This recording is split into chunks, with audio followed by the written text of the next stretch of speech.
have this up higher, or? Yeah, probably. Yeah. I've got to lock mine in a bit tighter.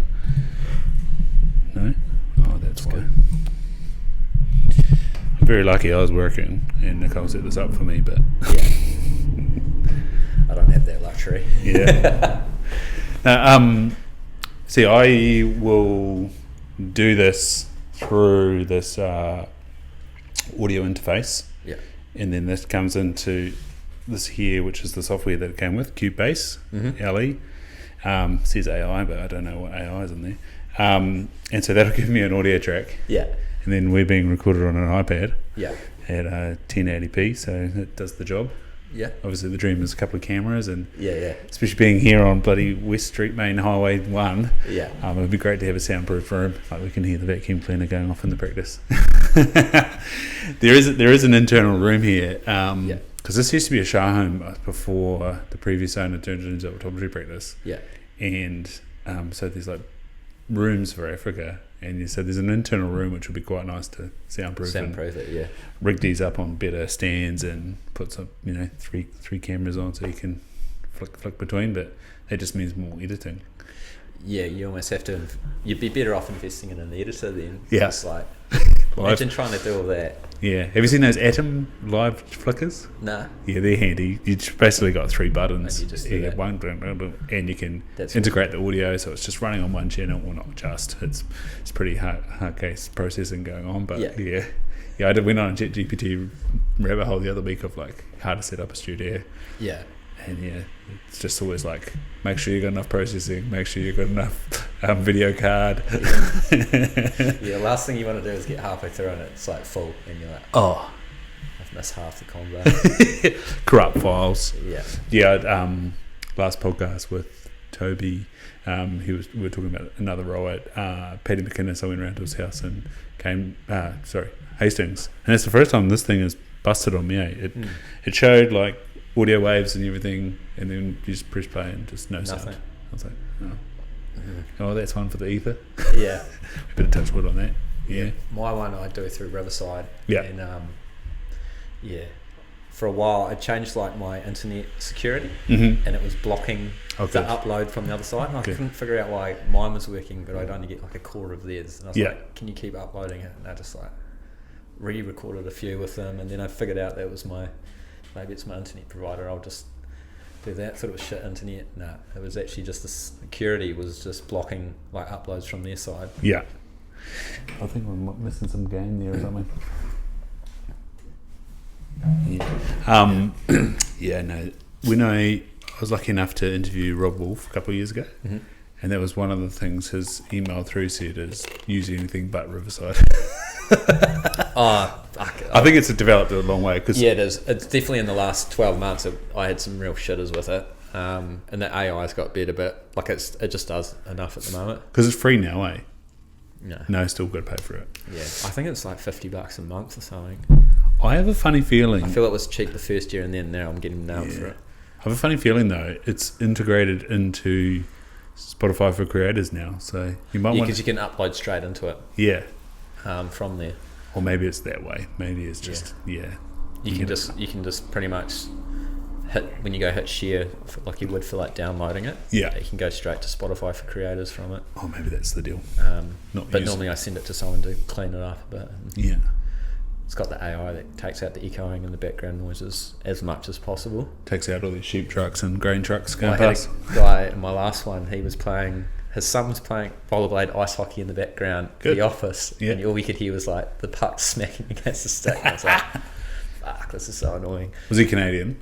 Montana, yeah. And then he halfway's like, oh, just a minute, and he like put himself on mute, and he like, you could tell he was telling his kid to fuck off and like close the door. And I was like, oh, that's pretty cool. But I was like, that. Then I listened back to it, and the guy's like, I can't get rid of all that noise. What was it? And I was like, guy playing hockey on rollerblades in the background. Like, you're like, what the fuck is this? Yeah, because he's from Australia, and he was like, oh. So, and he had a real shit camera as well. So like, the video footage is terrible, and I'm like, oh well, good guess, but yeah. Gosh, what is his name? He's a university lecturer. I think is there a Berkeley Agricultural School as well? Yeah, he does soil science there. And that was one of those scenarios where fantastic interview, what he's saying is amazing, but just the audio quality is just cutting out and faint and everything. I sent it to a guy in Hawke's Bay that did video editing. He did the best he could. So it's like the content that's in this episode, and I'm sorry, and I'm thankful if you've listened to it, or you're sorry if you've listened to it. Yeah. But the quality of it is just hopeless. Gosh, I'll have to look that one up, because that's right up your alley. But yeah, absolutely. Also, I hope he's improved his audio, because gee whiz, yeah. Like, they just don't care. Like, they don't think about it. They just think it's going to come through fine. And I did Pablo Guerrini here at Lincoln, and his was a bit the same, like just on his laptop. What's his background? He is from like Brazil or like Uruguay or something, but he's doing this real cool research on like diverse pastures and how it affects like the meat profile and the nutrient density of the food, and like the milk and lamb, doing it all on that. But instead of like a mixed salad sort of species, he's doing like strips, so it's like a salad bar, so the sheep or the cows will go across and like pick and eat. And what, do they fence it across the... Yeah, fence it across, so you got like 6 lines to choose from, and they just move throughout the day on what they want to eat. Yeah. And it has like, they put on more weight, they have better meat nutritional profile or better milk. It's like crazy. How does he find, especially Lincoln, how does he find the bloody soil? Well, it probably helps. Apart from grey. Yeah, he's probably just improving it slowly with that. But like, it's still on a small scale. One of my farmers is actually doing a trial for him now, which I wasn't aware of, on his lambs. So, it'd be tough. I think it's probably, he's pushing Lincoln as well, because it's kind of outside of their remit. Yeah. But then he gets able to get all this funding for his... Via who? Like Silver Ferns and all these other people, and then he's connected with some American universities as well, and they're doing it on their side as well. So he's like a global project now. So this is coming from at the output side rather than the input side. What is going to have the... So if you think about the human health of what we eat, essentially the meat, he wants to figure out, does the way in which the animal grazes and how it's brought up actually implements that quality of the meat and the mineral compositional elements, and same with milk and like growth rates and all that, and then does it have an impact on the environment? So yeah, it's pretty cool research, and it's showing, like, you'd think there wouldn't be any difference between, I guess, the salad mix and the salad bar where you pick each part of the salad, but there is, and it's pretty crazy. I was trying to figure out how it works in a natural farm system though. Is like, you're not going to go along do one line with the drill and then next paddock one line with the drill, because you've got just like one big hop array. Yeah, you couldn't separate out, so you kind of have to do like one edge of the paddock each time, and then hopefully the GPS lines up when you do the next line. It'd be very hard to do in practicality, but it's some real cool stuff there. What's normally happening? You got the big hopper and it's sort of rattling down seed into little trays, and then they go down each of the drills. Yeah, and then there's a little grader or something that creates a slot for the... Yeah, it depends on the drill. But direct drill or like a cross slot, will just open it up, put it in and fold it back down. Yeah. So that's probably what they're doing for that sort of research. But it's pretty exciting. Like, they find some really cool stuff, and because they're actually feeding it to people as well. Well, they did a trial of feeding like the meat to people, to see what it did to like the levels in their like cortisol and all that in their body. Do you know how many people? It was a decent number. It's always handy. Yeah, but it's like, I think to do each trial is like $500,000 bucks. So as soon as you take it to human level, cost heaps, like doubles from like just a normal. And so has Lincoln got some sort of human nutrition element? No, they send it to America. That's why they've paired with an American one. But it's very interesting work. And they're also doing the same trials over there, so doing it in an American context with their grasses and animals as well. So, yeah, it'd be good if Lincoln had their own research lab to do that, because then farmers here could actually test their own meat and then sell direct to consumer and say, this is actually nutritionally better for you. This is why you should pay for it. But we're not a long way from there, and obviously it costs a lot. Is agri-science going down a road of nutrition? Because like, the sort of cynical view of nutrition science is actually food products, and like food science is food products, and most sort of efficient food production, junk food production. I don't know. Yeah, you can get quite cynical about it. But from the natural food or real food, is there sort of that avenue coming out of the places like Lincoln or, agricultural universities around the world? It's being talked about now. Yeah. Lincoln, Pablo's work is probably the forefront of it. Yeah. There's another guy called Dan Kittredge who's in the US. He's got his own company that he's doing it, but it's like a non-for-profit, so everything he makes is for free for everyone. So he's trying to do basically the scale of nutrient density on food. Where's he got the ability to do that from? I think it must be through the same lab that is doing the testing. He's at the forefront of it. He came up with the word of nutrient density and what it means, and then he's doing the profile. So eventually he wants a camera on your phone so you can shine it on a piece of fruit at the supermarket and go, this is an 20 out of 10 or an 8 out of 10, so you know how good it is for you, and then you can choose your food from that. So his end vision is that Apple and Samsung have that built in, and I'm like, he doesn't want to make money off it or anything. I'm like, you should make money off that because that's unreal. You're changing the world.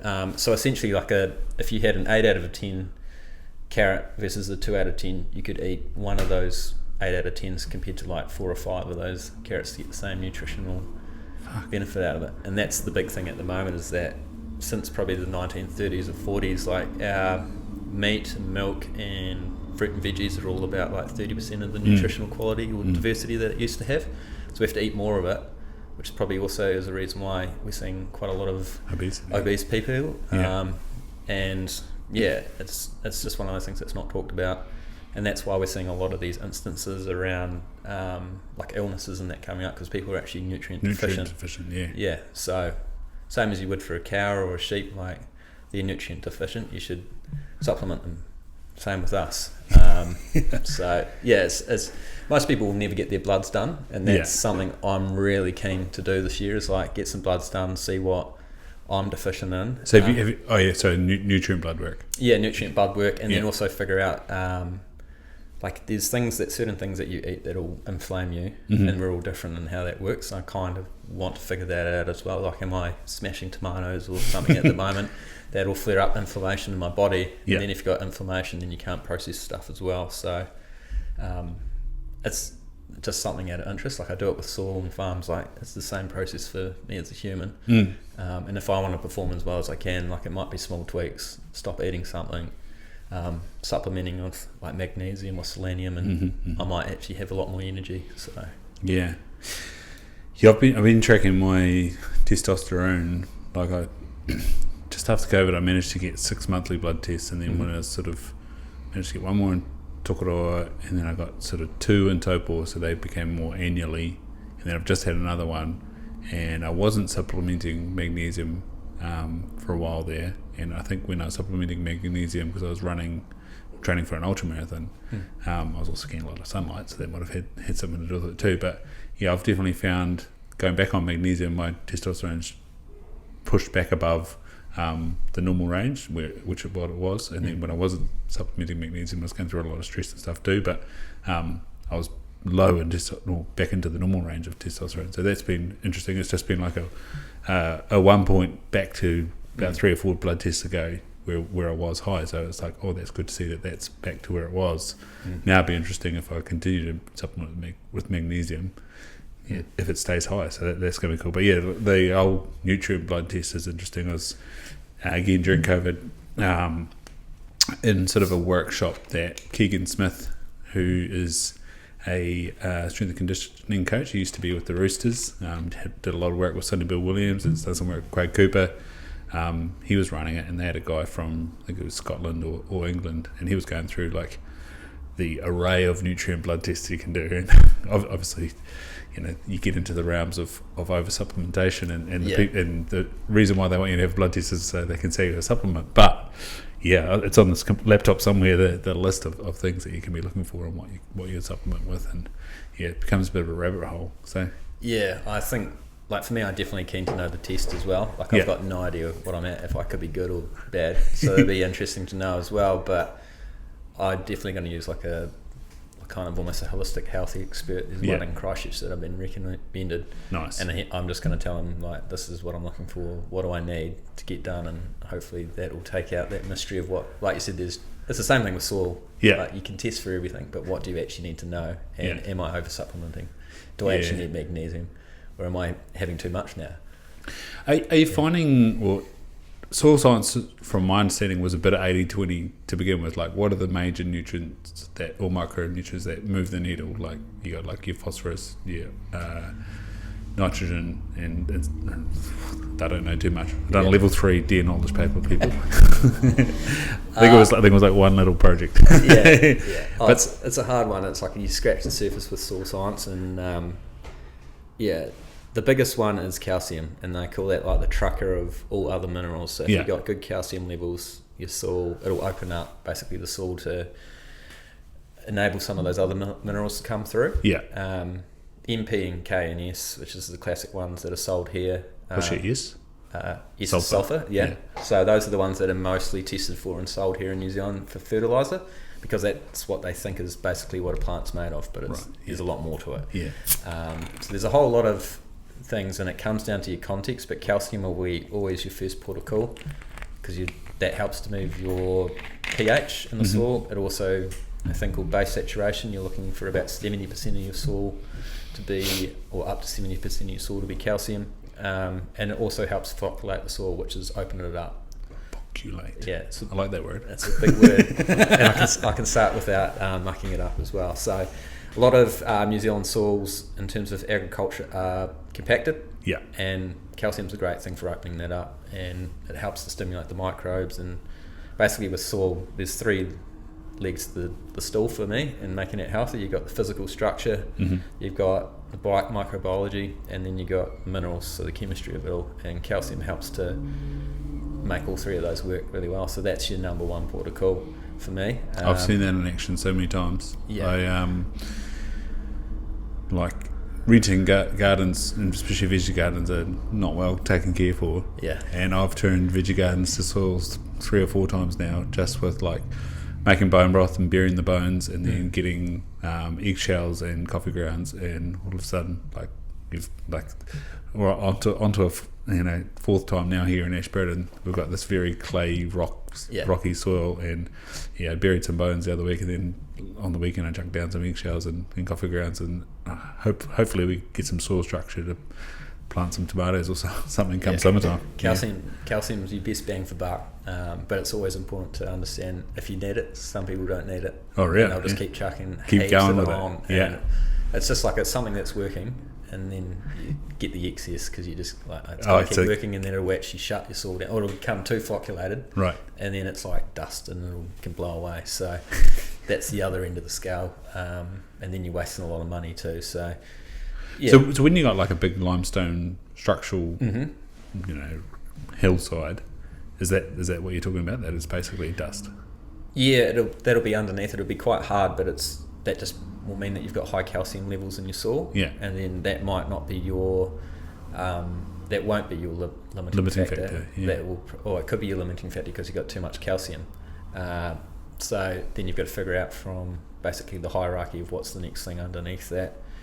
For me, it'll become magnesium because you want a ratio there, and then you just kind of work through basically what the soil needs, and then you've also got to test the plant because it might be in the soil. So we call the soil the bank account, but then that doesn't mean it's available to the plant. So the plant might only be able to access a little bit of that, and that's one of the big problems around phosphorus in New Zealand, is that we put a lot of superphosphate on, and only about 20% of that fertiliser can actually be used each time you put it on. So you're wasting 80% of it, and people are chucking it on, and then it gets locked up very easily in the soil, so the plant actually can't access it. So if you're losing 80% when you're putting it on, and then you can't access it all with the plant because you've got the wrong mineral balance down there, or you don't have the microbes active enough to do that, then it's a bit of waste of money.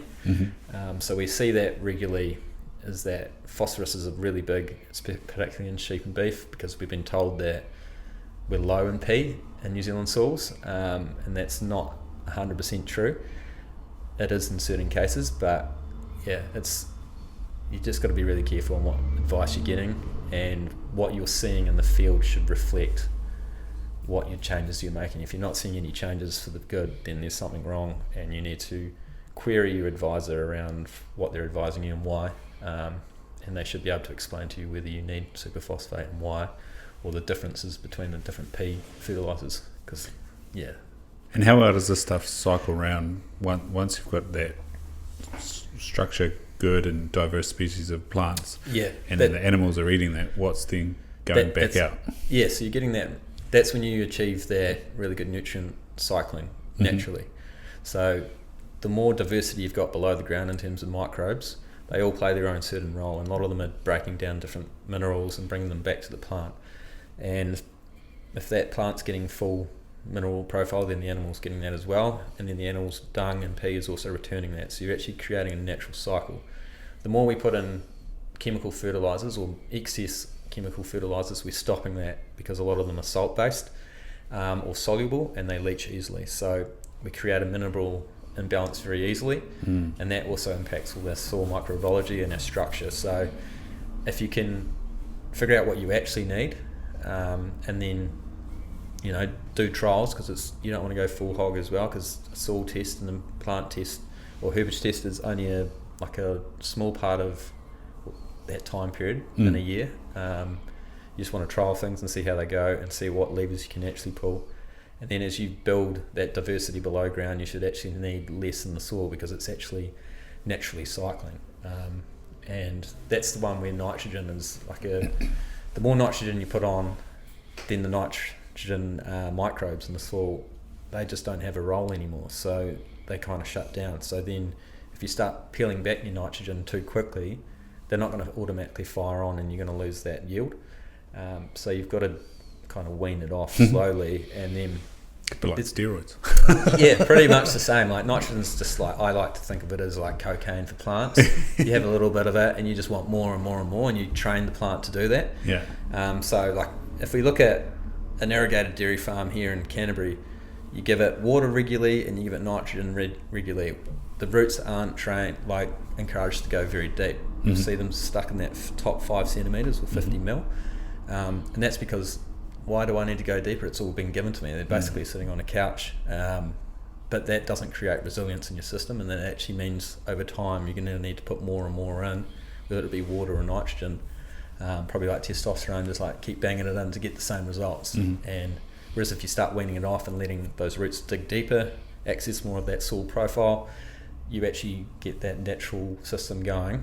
And when you look at the atmosphere, there's a whole lot of free nitrogen above us, and they reckon there's about 5,000 truckloads of nitrogen in the air above every hectare, and you can get that in the ground for free. So I'd be using that as much as possible before supplementing with the nitrogen. And you can do things like add a carbon source to your nitrogen, so you're not burning out your microbes in the soil as well.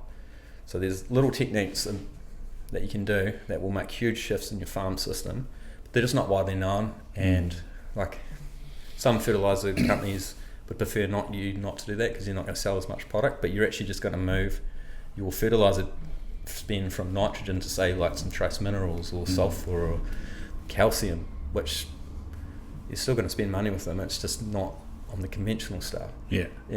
So within that system, what's the driver? Like you say, they're putting nitrogen and water on, and then they're getting lots of grass. Cow comes through, eats it. They're on that rotation. Cow comes through and eats it again.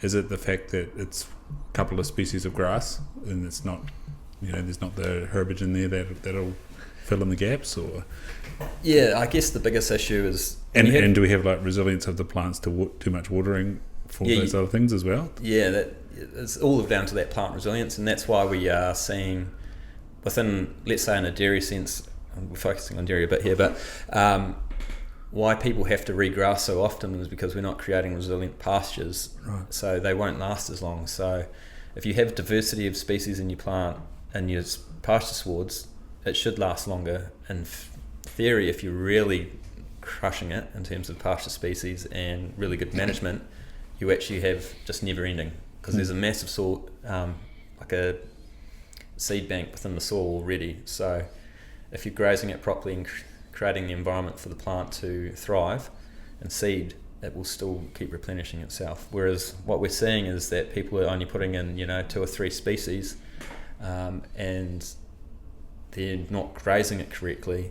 They're going back too early. They're nailing that plant, and it's chopping off its roots every time, and it takes longer to recover. So we chuck more nitrogen at it. That creates a environment where it's burning out the carbon in the soil, because you need carbon and nitrogen. It's a perfect ratio. And then if you have less carbon in the soil, you need more water because it doesn't have the water holding capacity, and then it's just kind of a never-ending cycle down. And that's why we see essentially our pastures basically being re-sowed every 5 or 6 years. It seems to be getting shorter. The cows don't do as well, because if they've got high nitrates in their feed, it's not as palatable. And if you don't have as many species, like I'd hate to eat 2 or 3 things every day. Like, why is their cow any different? We need to feed that diversity in the microbiome. They might not need as much dry matter to come through the mouth, because they're actually utilising everything that is coming in and producing more milk with less inputs. But if that cow's shitting out, as we see, that's just energy gone. And that's money you're losing, because they're wasting energy shitting instead of actually turning that into milk. So it's just small tweaks that people can do. It's the same in sheep and beef or deer. Like, they're wasting time and money shitting out what you're feeding them. That could be better utilised in actually growing a really beautiful, nutrient dense animal. But it just seems to be the education isn't there, and that's what's missing at the moment. And probably one thing that's really harming us as an industry is that we keep being told we're the best, we don't need to improve, and it's just getting rid of that number 8 wire mentality. And like, we can make so much gains in just grazing management, which is free to do, that our sheep and beef guys could be running way more, finishing earlier, creating more carbon, which then creates a cycle of being able to hold more water, which when you have a drought means you hold on later. You're getting natural nutrient cycling. Like, there's so many benefits to it, and it's all a cycle. You're either, I like to say, you're either putting money in the bank for long-term dividends in terms of your natural capital, or you're pulling it out and you're stealing from your next generation, essentially. Like, you might be making money now, but if you want your kids and your family to take over, you're going to make it hard for them to be profitable. And people forget that. As a generalisation, farmers trying to avoid that seed head as well, keeping that... seed heads looked as bad, but like, let's not have your whole farm go to seed head, but like, you can defer paddocks and stuff. It's a really natural cycle. And there's a guy in the US from Texas/Mexico, and he reckons we're not actually getting that carbon stored in the soil through photosynthesis until it goes to that seed head level. Right. He doesn't have any science that I'm aware of yet to back it up, but like, that means we're basically growing all this grass and all this vegetative stuff and not getting long-term stable carbon in our soils. So we're actually depleting it, which is not good for our soils in New Zealand. So you still need a bit of seed head, nothing wrong with it. It changes the nutrient profile, but animals have been eating seed head for years. They'll still do well on it if you graze it properly. So I don't know. It's just that perception, like, seed head's bad. I need to mow it out. I'm like, free seed. Just manage it. Then interestingly, on the other side of things, they'll buy grain and feed it out. So grass is your cheapest feed. People need to focus on that. I'm constantly telling Nicole, straw's cheaper, grass is free, horses eat it, why don't we? Horses are a different case. They're harder to grow. They're a special breed. Exactly. Peter Ballestead was the fella. Who is forage agronomist, ruminant agricultural scientist. He's an interesting dude. I bet. And he dives into the human health side of life as well, which is cool. That's my big thing, and I think that's where the education can come from, is we can educate the end consumer that actually, if we focus on the soil within our food is grown, and the farmer gets paid for that better food, then that changes the practices. They get paid more money, the environment benefits. It's kind of a no-brainer, and everyone gets less health issues down the track. So like, government should really be encouraging education around this, and we're like spending money on let's test this stuff or set up a lab so that we can actually feed our citizens better food instead of having more obese people, which is going to cost us more in the long run. So I mean, it's a huge shift mentally, and it's still, like you say, not a huge amount of science has been done it, but there is people doing it at the moment. And this Dan Kittredge guy, for each individual plant or meat, it's like $2 million for him to do the whole thing. So he's got to find a lot of money over time, and that's why he's a charity. He's like, I'm like, if you don't want to make the money yourself, set it up so people can just pay you, so you can do the testing, and we know. And meat's going to be the first one. So that'll be done this year. So that'll be really interesting to see the spectrum of because we all hear about grass feed finished and versus feedlot and everything like that, but let's actually see that nutrient profile, which we'll be able to see by the end of this year, which I reckon that'll be real interesting. What's driven your journey to this stuff? Like what's your background and how have you ended up here? That's probably where we should have started. That's all good. Non sequitur. My background is I'm originally a sheep and beef farmer from a little place called Cave, just out of Timaru. And I was fortunate to grow up on that for the first 25 years of my life and helped run it. And then after university, I actually ran it for a couple of years with Dad.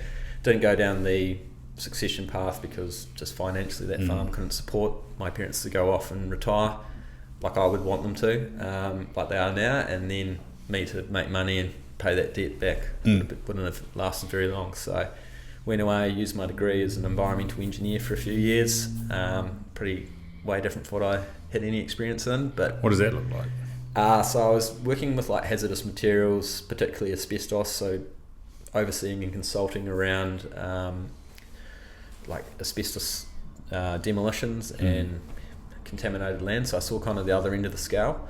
It was really interesting, quite formulated. Got to travel over New Zealand for that. Even went to Fiji, which is pretty cool. How's scrapyards? Did you dive into them? There was one next door to a massive demolition that I was doing, and it catches fire every year in South Auckland. If there's one in South Auckland you see on the news that's fire, it's right next door to where I worked, and it caught fire when I was there, and I had to go check it for asbestos. But I was like, every year it's on the news on fire. I'm like, what are they doing over there? I just had this little brief rabbit hole with my brother. He's a surveyor, and there was the same like query. It's like, what the hell do we do with the scrapyard? There's money in it. That's right. But there's the runoff, and every time it rains, sort of thing. And he's like, they should be in a shed. It's definitely in an area where it's probably everything there is just industrial, and it's not great. It's been like that for a long time, so it's kind of like, let's not look at it. So I went from that, came back here, did it for another year, and then I was just like, I was working for an engineering company, and it just wasn't my scene. And being back in Christchurch, I was like, cool, there's heaps of agricultural companies here. Got fortunate to be a role with Central Plains Water, which is the biggest irrigation scheme in New Zealand, and I was doing all their environmental advisory stuff for about 4 years. Kind of turned myself into a bit of a farm consultant for them, because I was just really interested in, I still want to go farming, so I was like, everything I was learning was to help them but also help myself, and then I just keep going down like a bit of a hole in terms of the soil health, and then just keep having the same conversations around profitability and looking at farm systems, and it was just kind of pieces of the puzzle started coming together. Did you keep hearing it's not profitable, you can't do it? There's just people who are just struggling to make money at the moment. From the other end of the spectrum, looking for help. Just anywhere, and like, I was like, so what is going on here? And then, like, just me, I just want to know. I would like research anything, and I'm open to anything, like anything that'll get us ahead. And I just keep scratching the surface, and it's one of those things you just keep going further into the hole, and you'll never get there. But I just fell into it that way, and I guess people see me more as a regen guy now, but to be honest, I don't care if you use FERT, like just use the right amount and use what you need, get right advice, understand what you're doing, how you can minimise things, but I just fell into it. And it's mainly it's like I wouldn't ask anyone to do something that I wouldn't do myself, and like my vision is to have my own farm or lease a block so I can be like, this is what I'm doing, I'm taking the risks, come have a look, I prove it works, here's my numbers. don't do this because I did that and it didn't work. That didn't work. Yeah. But then everything's context. So, for me, I just fell into it, and then I guess I was a half decent athlete growing up, and I just like being able to perform as well as I can. So I just have always been passionate about human health, or my own health, and performing as best as I could. And as I got older, it's become harder. And just doing little things, like I took some time off the booze and just realised how it was more of a challenge. Like, am I going to find it hard in the first place to do 90 days? And it wasn't as hard as I thought, but it was just an interesting thing, because I've always, pretty much since a young age, once you just start pissing up every weekend. And then when I stopped doing it, I just realised how much better I was and how mentally clear I was. And I was like, well, this is very interesting. And then, because of everything I've done in the Sawhouse space, it's like, okay, this all kind of links back to my human health and performance. So how do I just keep going down this rabbit hole. How can I be better every day, so that when I actually work with my farmers, I'm turning up and being 100%, because I hate, now that I work for myself, it was no different when I was working for someone else, but now it's my own brand, and I want to be the best every day when I actually turn up to someone. Like, if my brain's no good, like, I just get angry at myself. I'm like, I'm just wasting time here. Like, I want to be good. I want to be my best version, so I can actually help the people out there. If my brain's not functioning and I'm not healthy, I'm doing them a disservice, and they're paying me good money. So, like, what was your athletic pursuit? I had a bit of range stuff. Obviously rugby, but I've had many injury over the time, so the body never kept up. I was a natural sprinter, very reluctantly sprinted at school, and then I did like a lot of motocross as well, so preferred to do the freestyle motocross side of thing. My brother's more of a racer, I like to do the tricks, and then now I'm more mountain biking and just gym. I've pretty much been in the gym since I was 15, because I blew my first shoulder then and had my first reconstruction at 16. Oh, shit. Still good though. Nice. Still good. So who's your surgeon? I should have gone for the second one, but it's just been, I've probably blessed from a young age with being good at, like, naturally good at sports. So now I just look at it as like, I want to be, when I'm 65, 70, able to still play golf and run with my kids or my grandkids, go mountain biking. I still want to be able to live life really well.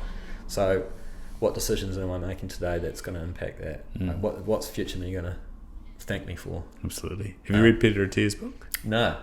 Yeah, it's very, very good sort of concepts of that. Like, what are you doing at 40 or 30 or 60 so that you can be, you know, with your grandchildren or great grandchildren when you're 90. Has the concept of the centenarian Olympics, which is not necessarily being 100, but what are you doing in your last decade of life, and how well is your quality of life in that last decade? You know, is it all, you know, not all go, but like pretty much good till the end, or do you have a last decade of life that's horrible, and hospital visits and medications and agony and horrible, you know? Like it's just small tweaks. Like now, like just eating whole foods 80% of the time. It's like an easy thing to do, and like you actually have more energy, you feel better. And just like I've changed I haven't been for a run in like 2 years because my legs I snapped my Achilles last time I tried to play rugby. First time playing in 3 years. Justin Marshall on the line, was it that bad? It was like open try line 40 metres. Oh fuck! And just boom, sniped. And that kind of put that in the butt. And then I think because I was a sprinter, long runs seemed to have just nailed my joints, so I stopped that and just changed my gym routine to be more like mobility stuff and just mountain bike, and just like those changes. Like I'm fitter now than I was when I was like smashing myself all the time. Realised that recovery is like really important. Rest and recovery. Everyone, you hear it for years, and then when you actually do it, I'm like, why didn't I do this when I was 22? Like my body would be so much better. Oh mate, yeah. Every athlete's journey, that balance between gaining and recovering. Yeah, I put on 10 kgs in a year, and then I was still like lifting heavy deadlifts when I went down to Southland to play sevens, and yeah, guess what? I strained my hamstring. Yeah, it's just like small things, and I still don't think I would have got over the politics of the Rugby Academy of Southland being put into the national team, but that's beside the point. Yeah. Southland's not known for sevens. No, it was hilarious. Both years it happened. We trained all December, like went to the qualification tournaments, and then about January 1 or 2, no, it must have been 3, they wouldn't have come back on New Year's Day. All of a sudden the academy's there, and you're like, where you boys been? Yeah. Guess who got to go to the tournament? And guess how well Southland did? Shit. Yeah. yeah. All the ones that had been played sevens that understood it were at home.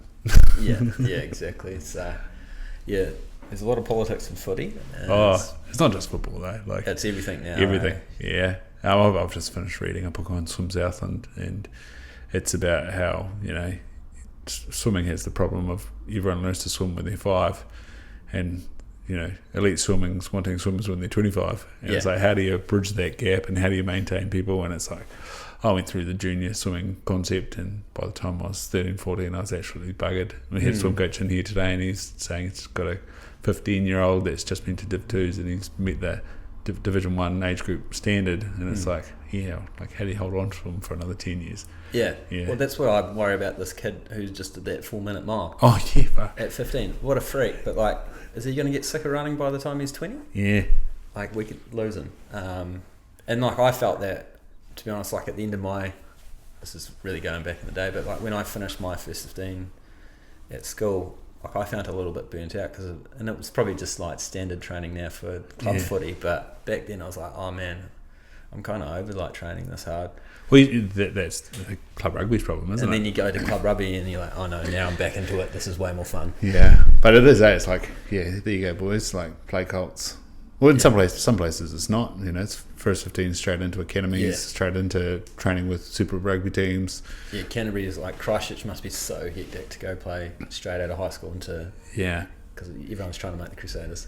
Yeah, well, like, so when I moved to Christchurch, I didn't play straight away, and then I played sevens and was in the Canterbury squad, and then went and played for Christchurch, and so I was obviously half the squad hadn't been training all summer, so I was well and truly fitter than everyone. People were coming back from injuries and surgeries and stuff, so I was playing Premier Rugby, and like the first game against Marist, I was like, holy cow, this is a level. And we had the odd sort of outside backs that were straight out of Christchurch Boys High School. And I was like, mate, like, you're dripping wet 80. Yeah. They did well for themselves, but crikey dicks. It was like, that the 4-pack, that's a different killer fish. Yeah, absolutely. You don't want to be coming straight out of school unless you're some sort of absolute freak. And there are those out there. Yeah, there's plenty of them. Yeah. They seem to just be a factory line of kids coming through now who are just massive and really athletically good. Can you watch sport? Yeah. Yeah. I definitely don't watch rugby as much anymore. No. I don't know. I guess since starting a business, I'm just so much more interested in business content now. But I still watch sport, probably still rugby, keep up with like mountain biking and motocross still, just out of interest. How do you get those? YouTube and just YouTube. I'm just like a highlights dude now. Yeah. Like I watched the Crusaders last week. That's the first Super Rugby game I watched this year. Yeah. I watched the Highlanders last week. Unfortunately, they lost. But the level of footy this year is pretty interesting as well. So it also depends on like the season, because some seasons are pretty boring. You're like, oh man, this isn't interesting. So always watch the All Blacks. Love the Olympics when it's on. Me and my partner just froth that.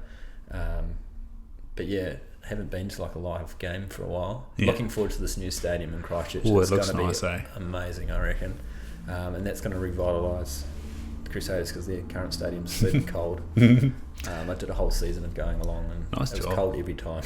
Yeah. When I first moved here, my flatmate was a strength and conditioning coach at the institute, and so then he'd go and do consulting at Crusaders and do the trainers at Crusaders, so we'd always get tickets. It was quite handy, but yeah, you're right, it was pretty bloody cold. Oh, it's terrible. Like my partner was worked for Lime Brewery, so they had a box there. Yeah, nice. We get free tickets from that, so I could hide up there half the time, but yeah, it's freezing. I think the last sporting event I actually went to was probably Formula 1 in Austin. Ooh, nice. And that was pretty awesome. Like really well run. And how were you there? I was there for something with my partner, and we just we knew it was on. We were fortunately in Dallas, which is about maybe 2 hours down the road, if that. Yeah. And then we the night before, we were like, should we go? And well, I'm an arm the whole time before we got there. And then in the morning, I just looked on like this resale site, and they were like $150 for tickets each. And I was like, that's the same as what's it called? Circuit de America or something. Yeah. So we just hopped in the car, drove down, because we were already going to Austin anyway, and then just went along, and it was epic. Yeah. And then that night we went to Ocean Alley, and they were playing in this little bar with like 200 people finishing a tour, and I was like, if this was New Zealand, there'd be 10,000 people here, but I could like reach out and touch them. And but like the early days of 660 in Germany, it was like 100 Kiwis in the bar. I was like, I wonder how many of these people were actually from New Zealand and Australia. And Pat Freddy's, they had that as well over in Europe. And I was like, you'd never get that any other time, so that was like a pretty epic day. But Formula One, rate it, really cool to go to, really well run events. Do you follow like the Drive to Survive and stuff? Yeah. You do, like that's probably the sport I watch, is like Drive to Survive, the golf one, the tennis one on Netflix. Those are the things that I get real behind. The whole sports entertainment gateway is quite a cool concept, eh? Yeah. And like, do you listen to Isaac John? No. Yeah, so he's that's what he's got his eye on with rugby league, eh? And he's always like, the fucking Fox Sport, like, set up in Australia is just rubbish. Yeah. And I saw, is it Caleb Pongier? Yeah. Yeah, he's just started vlogging now. I'll be interested how much Isaac has to do with that. Yeah. But yeah, and like he's friends with Craig Cooper and stuff because they grew up in Tukurai together. Him and Short Maitland as well. They all grew up together. Yeah. Like what a trio. Yeah. But yeah, like it's interesting to watch rugby league sort of try and hack the system. Like nobody in rugby, or maybe RTCV is doing it. Again, that's via Isaac John. There's a guy, I saw it just the other day. He plays for the Force. Okay. Is he Argentinian or something? And apparently his vlogs are real good. Nice. Like he actually shows all the behind the scenes and stuff. He's done it really well. So I need to go and watch that. But huge gap there in the market. Yeah. Rugby league's doing really well in terms of viewership compared to rugby. Yeah. It seems like more of my mates now watch league. Yeah. Like if they're going to watch a game, it'll be a league game rather than Super Rugby. I followed the AFL quite closely last year. I've sort of been a passive Carlton fan for probably 12 years or so, and last year they had a really good year, and one of their ex-players does a lot of media around it, and he's also played for the Gold Coast Suns, and he's originally from Adelaide, and so he has that sort of regionality going on, and he's just funny. And then he has another mate who's a St Kilda fan, and so they have a podcast, and his Instagram media around AFL is really funny. He's got like this thing called Fraud Watch. Yeah. And like straight away week one, he like chucks Carlton on there. He's like, these guys will promise you the world. They'll take you on the journey, then cut you down. I was like, this is another Southern Stags. Yeah. Hey, but they're looking good at the moment. The Stags are coming back. They won a couple of games. So. Yeah, won a couple of games. That was great. Yeah, got a few players in the Highlanders there. Well, Michael Manson, out. He can run, boy. Yeah. I love when I see a real fast guy. I'm like, God, I love that. Yeah, I thought there's a Super Rugby podcast that comes up on my TikTok, and they were asking for can we get the winger race going? That's what the rugby league need, and everyone wants to see a 100-metre race, and who's the fastest? It's always in the comments, like as soon as there's someone scores a fast try, it's like, all right, let's do a race. Yeah. No one wants to do it. And it's, what is the Highlanders winger? That try he scored that was disallowed on Saturday. Fucking hell. I was like, pin it, man, and just gunned it. I was like, and he outgunned the right winger from the Reds. So I think he was like a NZ Schools champ or something, wasn't he? Yeah, and he was in the NZ Sevens for a while. Yeah. The Sevens should get him back now because he's on fire. More money in Super. Yeah, exactly. And especially if you get a 15s contract. Oof. Yeah, absolutely. Get him in the All Blacks. Well, the other winger for the Highlanders is fast as well, Caleb Tangitau. Yeah. He's quick as shit too. He doesn't look fast, but he's motors. Yeah. And now speed. Yeah. Can't beat it. Yeah.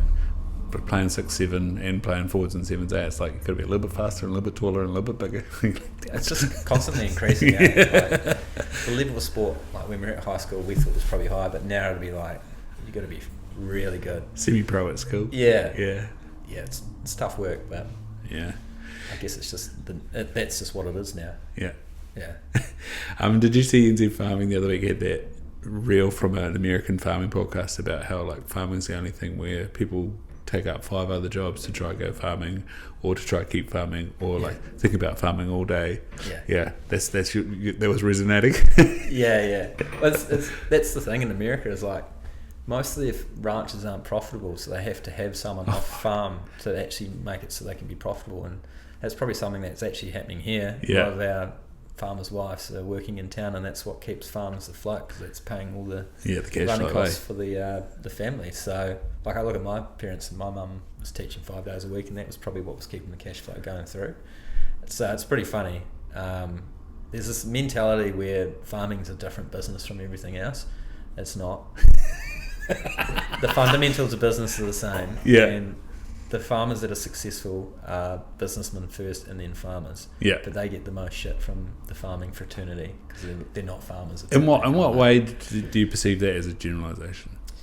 In terms of businessmen first? And getting shit for it. There's a lot of, like you say, there's a lot of politics and everything. Politics and farming, massive. And that's one of them is like, it's the tall poppy's massively prevalent in farming, but there's also this thing where people look like they're doing really well because they're buying all the shiny shit, but they're actually not. So businessman first is a thing where it's like you're actually running it like a business. Like, what am I trying to achieve this year in terms of making money, and how am I going to do that? What forecasting? This is my doing proper financial forecasting, which isn't very hard, and understanding their business from that point of view, and investing in, time actually working on the business. It's that classic thing: work on the business, not in it. Most farmers get stuck in it with the nitty gritty and don't want to pay someone $30 an hour to go spray the weeds for them when they could actually be in the office for one morning a week, coming up with new ideas, getting creative, how they're going to make this business run. So it's just the same thing that any small business owner does, and it's getting the right people around them, understanding their business model. How do we actually make profit? Whereas unfortunately there's a lot of farmers who may have inherited businesses, and some of them actually I don't even think want to be farmers, but they don't want to lose the family farm and be the one. But there's guys that will just, this is a bit of a generalisation, that are just doing the same thing every year and really hoping that it's going to work. And like, nothing's changing. You're at the whim of the markets and the climate, which changes every year for both of those. So small tweaks can make a massive difference, and I think there's a huge gap in the market here for farmers to be more educated around their business and be business owners and hang out together in a business sense and growth sense, and essentially like learn from each other and learn about things outside of farming, like someone in there around nutrition, someone about health, someone about how to work out, because most farmers go, I don't need to work out, I work bloody hard. A lot of you guys are actually overweight. You're fueling yourself with shit. Like, you're high performing athletes, you're business owners, you should be treating yourself like that, getting sleep, not drinking beers every night, not smoking darts. Like, you need to fuel yourself with good whole foods. You actually should do some sort of gym or and that's an interesting thing that like you're in the business of making whole foods. Exactly. And you're eating shit. And you're like, I produce this really healthy thing, and then like you're not eating it, and you're not living that lifestyle. So why should I as the consumer buy into your thing, especially if you're trying to sell me nutrient dense stuff and you don't look nutrient dense, well, you look nutrient dense in a different sense. That's going to be a really hard sell. But well marbled. You're like, I saw this. I was at a thing this morning, and there's these two farmers. One of them is fucking jacked, and he would be like 50, and I'm like, awesome. He's a businessman, but like both of them knew their numbers really well. They knew what their staff, well, they weren't calling them staff, they're calling them team. That's what most farmers should start doing. They don't work for you. They help they're part of your team to achieve the goal. That's something that needs to change. And then these guys just knew their numbers, knew what you could tell what really made them tick when it came to their farm systems and what they were passionate about. And like, they were taking time off the farm. The business was working for them, not the other way around. And these are all like cliches, but it's actually legit. And from the research that I can tell, and I'm talking to ranchers all around the world, because I'm very fortunate that I'm on a course at the moment that allows me to connect with people, and it's the same problems everywhere, and it's the same type of people were putting in the effort around working on their business and creating a business that works for them, that are successful everywhere. So this course is called Create, right? Is it? Yeah. What's the premise of it? It's run by a New Zealander? Yeah. Nicole Masters. So she is the leading agroecologist in the world. And so just sum up what agroecology is, thinking soils, so ecology. Soils, it's like basically the biological side of the soils. Yeah. So not just looking at the minerals, looking at that structure, looking at the microbiology, looking at the whole ecosystem. So zooming out on your farm. And then a real core part of what she does is coaching. So coaching the person, and that's something in New Zealand that we're quite a long way behind on in general. Doesn't matter what business. I just noted you say that we should be calling things team. Yeah. People still call it staff. You've had in your podcast about NLP. Yeah. Like that's a classic. And I even had it. So the old business I used to work for in Hawke's Bay, Shekis, they're very good on the verbiage that they use. And I was at a conference 2 weeks ago, and this is, if people, it's the same with farming and like field days and things. Like the value of the field day is not there'll be a little bit of value in the actual thing, but the actual real value is rubbing shoulders with people, talking about things and getting fresh pair of eyes on your business system. And straight away Tim was like, they're not machines, they're instruments. I was like, mate.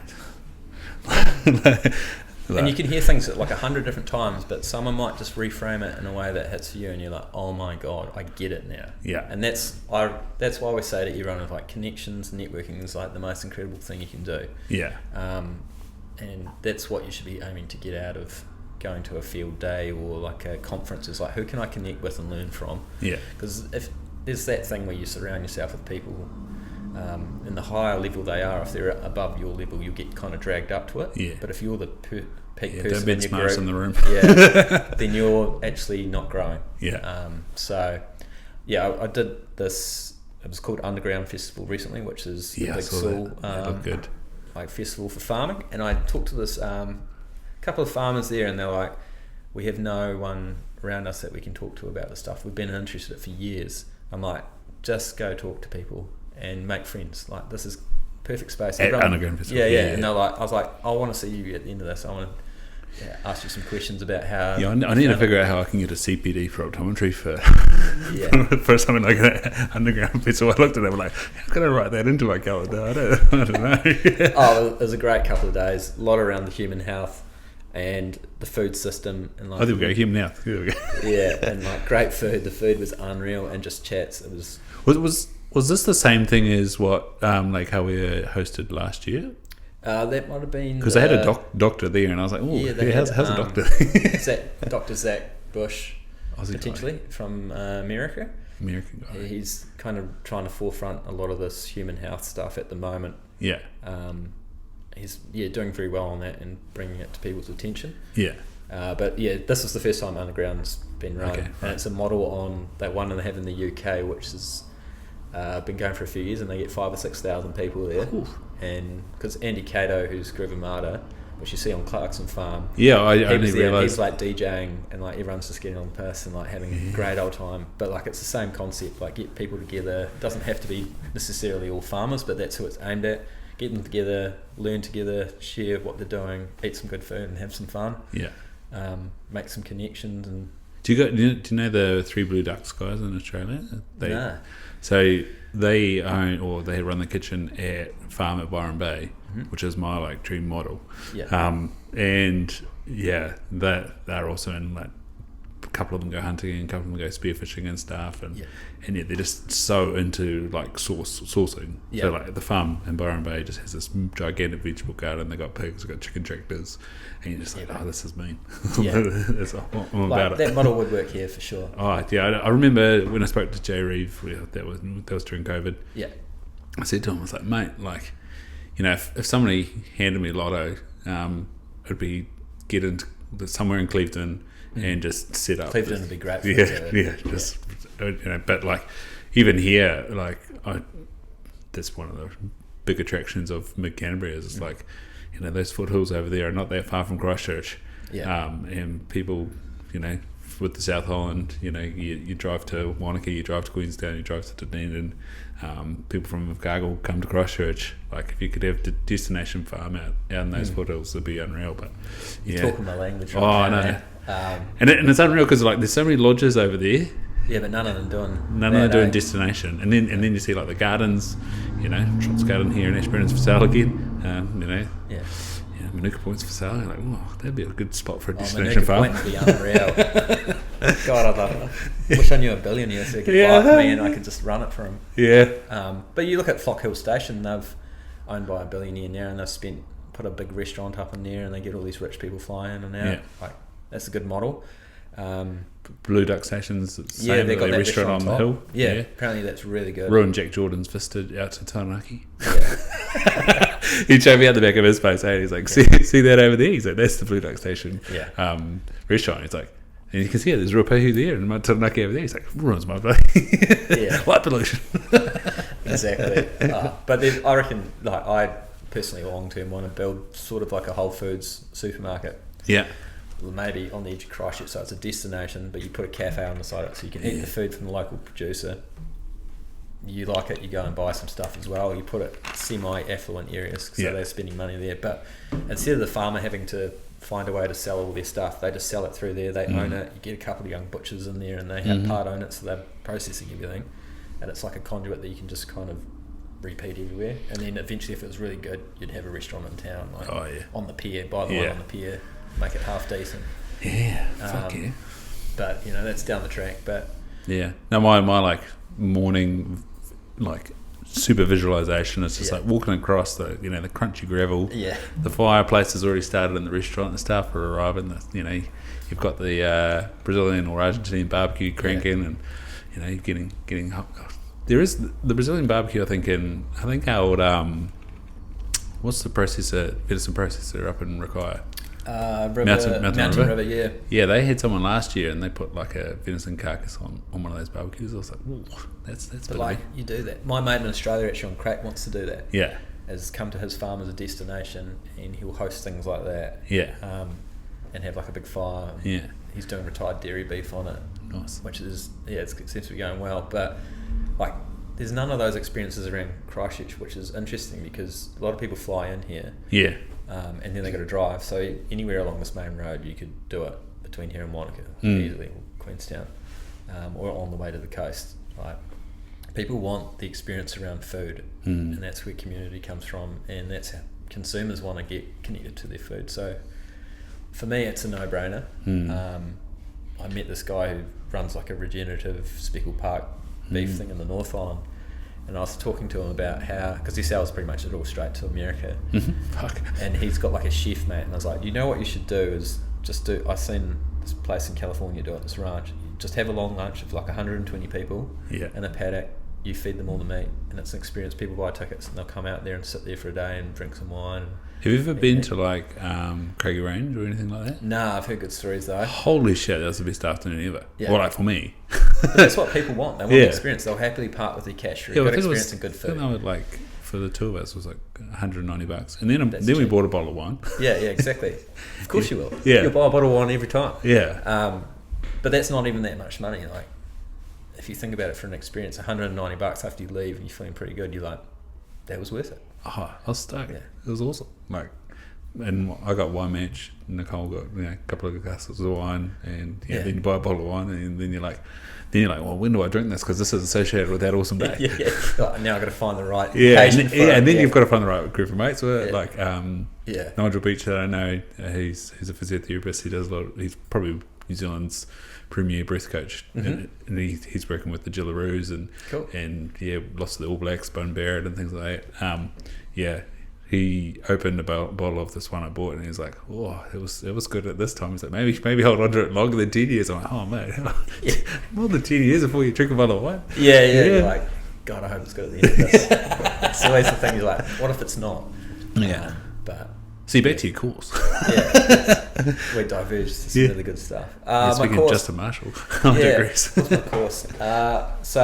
It's been. I'm actually going back next month, so it'll be about 8 months all up. Yeah. First week was in Montana, which was, my brain actually couldn't comprehend like, because it's in the same valley as Yellowstone. Yeah. Where we were was called Grizzly Creek Ranch, which is the most densely populated grizzly bear population in the world. So every morning I come out of this like cowboy cabin with this guy from Kansas, and he's got the most beautiful southern. What was the town in Montana? It's called Paradise Valley, so the closest one would be Livingston. So about an hour and a half towards Yellowstone, on the road to Yellowstone from Bozeman. And that's my reference point, is Bozeman. Yeah, Bozeman's awesome. It's a lot smaller than you think. Yeah. Like you just wake up, there's grizzly bears in the paddocks, but they're so far away, you're not threatened by them. Yeah. But then I saw one like running, and I was like, holy hell, that's fast. Yeah. And then like wolves howling in the night, and just massive elk, like from even ages away, they're huge. Yeah. So it was, this would be like a multi-million-dollar ranch we're staying at. I don't know how they wrangled that, but and you've got to go there for this course. Yeah, for the start. So week intensive. Yeah. And it was like, I did it originally for all the soil stuff and trying to be like get expert in that, but then it turned out like there was this coaching aspect, which my partner's a coach, so I knew a lot of it, but I hadn't I thought I was implementing them, but I wasn't. Yeah. So the coaching from them actually flicked on. Like there's just was the lock and key, just turned that key a little bit further and it opened up. So I felt like I went through like in the first 6 weeks like this massive trajectory of growth. I can't remember who I was before, sort of thing. I'm like not the same guy, just because it unlocked like who I am as a person and that confidence and authenticity. Have you ever done any like intensives like that before? No, nothing like that. Like what's that one that was it Landmark? I did that. Yeah. My partner did that, and she's like, you should do that, and I wasn't a big fan of it. Probably wasn't the right time in my life. This probably came along at the right time. I heard it's quite culty, old Landmark. Yeah, it can be. I think as you go up, you can get quite culty. I just did the original. I was like, that's enough for me. Yeah. Just wrong time. Yeah. The concepts are still like really relevant, but if you got it at the wrong time in your life, you just be like, no, I'm not going anywhere. But you can get quite culty in there. Like anything though, like anything can become pretty culty. Like certain aspects of farming can get pretty culty. And just week intensive, and then we've just been doing a bit each week. They said 10 hours a week. I didn't believe them. It is 10 hours a week of work, if not more. Yeah. And then just doing a project with a couple of farms at the moment to hand in, and then I head back in a month's time to do like a presentation. Kind of what else is there? I guess it'd be like a graduation thing. So pretty cool. 23 other people on it, nice. All from around the world: Australia, New Zealand, the UK, a Dane, a couple of Uruguayans, US. It's a pretty cool mix of people. Who do you relate to the closest? Obviously the Aussies are pretty classic. We're pretty similar in mindset and what we're up to. The Americans are good too. Uruguayans have been really interesting. I didn't know anything about Uruguay, so it's really cool talking to them. Like everyone's got something they can teach you. So there's actually a guy from the UK that was on it that we'd only talked. I actually had him on my podcast, but we'd only talked through Instagram, and we both figured out that we were on it together. So it was really good to connect with him in person, because he's got some roots to Otchihonga here as well. Mm-hmm. So he's kind of like a mix between like what would you call him? Like a North Island Māori kid, and like almost like a pikey. Yeah. Sorry, Silas. But he's like got rock star energy about him, mate. So he's pretty funny. Just really good group of people to go through it with, and express, like figure out more about yourself while trying to figure out this big whole world of around nutrient dense food and making farms more profitable.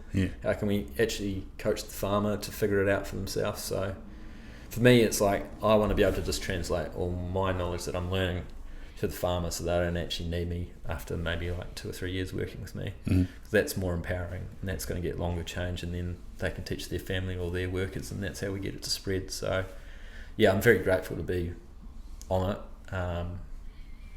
It's definitely been a life-changing event for me. So, and I get to go, like it was in Montana, so I was like, I'm going. Gonna go. Yeah, I'll figure out how to pay for it later, but and it was pretty awesome. Yeah, it'd be good if it, like, that's what you always hope from personal development is that it ends up paying for itself in multiples. Yeah. Like just even like who I am now, like I just didn't see it going into it that was going to be, the coaching was going to be even a part of it. Yeah. So like it just came in and it kind of blew me away, and now I'm like, shit, I'm like way more confident in who I am and what message I'm going after, and not people pleasing, and actually like I don't need to service everyone because I can't anyway, but I want to work with the people who want to work with me, and it's just exciting to have like this connect. Like I talk to these people on WhatsApp all the time as well, so I got this connection of people all around the world who are really strong in different areas within farming, so I can just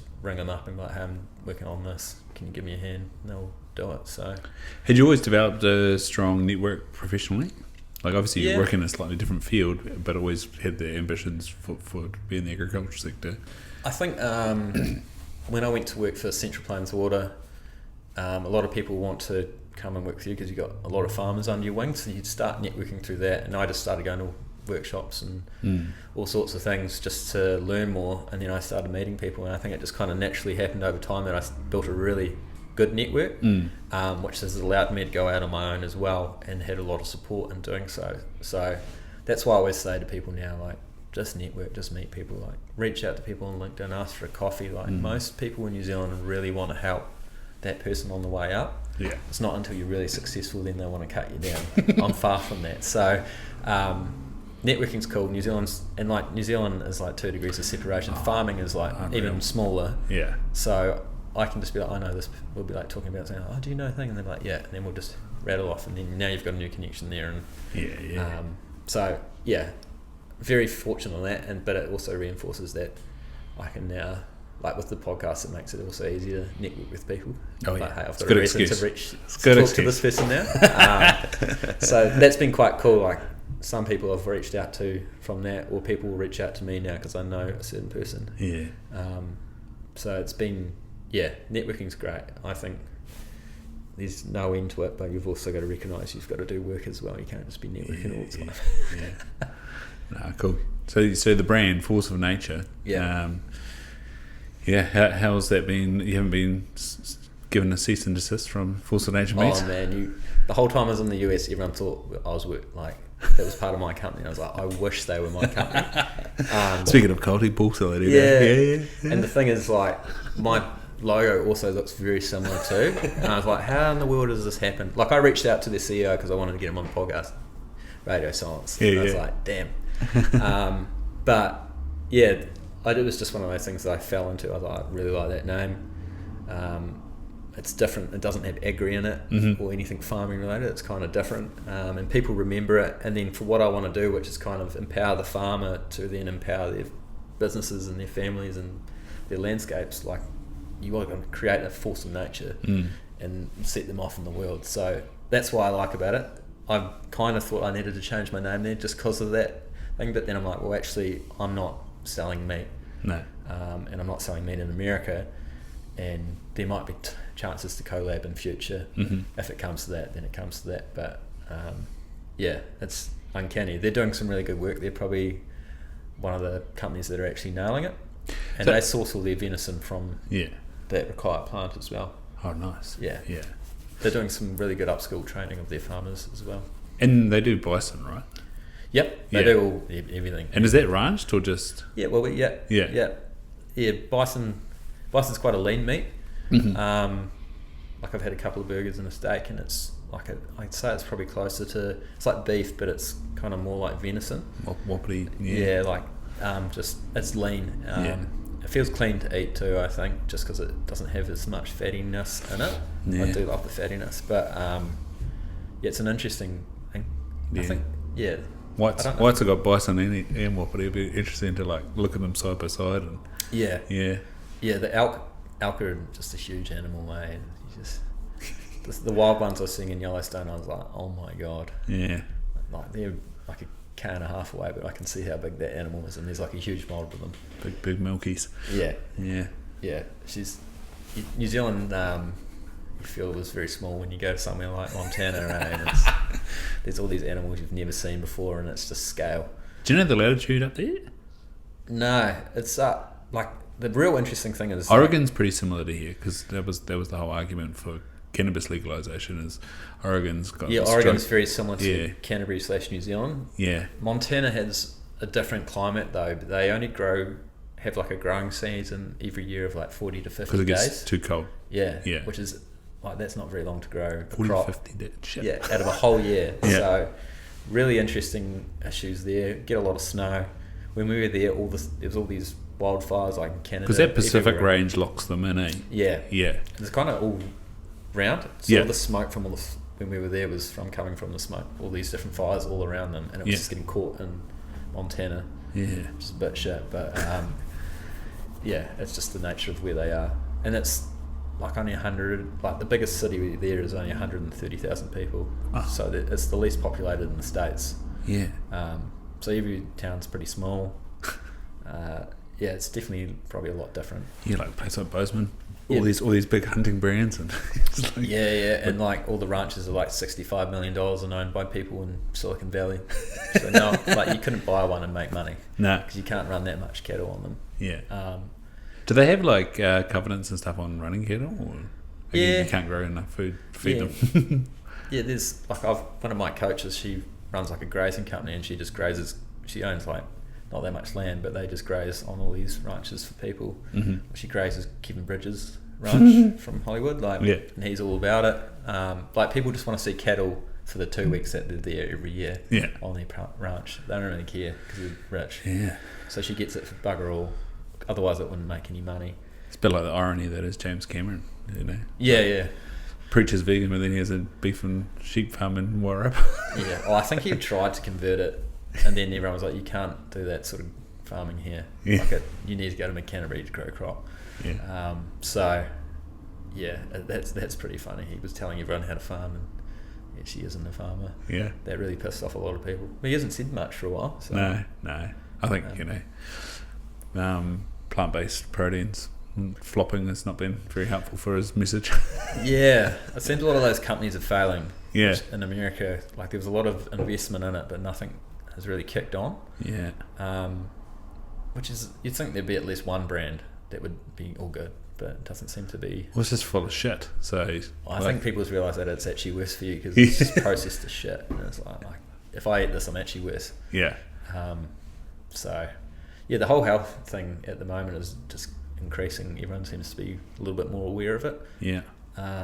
I don't know if it's because everyone's I think running that's your and circle. doing No, I think it's just your rocks. circles. Oh yeah, there is that. There is the like the Instagram side of it's turned into like a health app almost because maybe it's just what everything I see. But did you see that African American massive bodybuilder guy morning routine got up at 3:45? Yeah, and everyone's now doing their rip off. I watched Heber Cannon, who made the Fittest on Earth documentaries, and then him and the other cameraman made their own YouTube channel, which was called Buttery Bros. Yeah. Anyway, he had a fantastic one, and like his ice water thing was the supplement that Matt Fraser runs, and they must also be a part of publicising it. Yeah. And so he poured that into his head, digs his head in it, and then he starts sipping away on the thing. And this all day, he's sipping away on this ice supplement. Oh, it's crazy. Some of the stuff you see on there is like, you've got a 3-hour morning routine. Yeah. I don't think it's that. You're not optimising yourself that well, mate.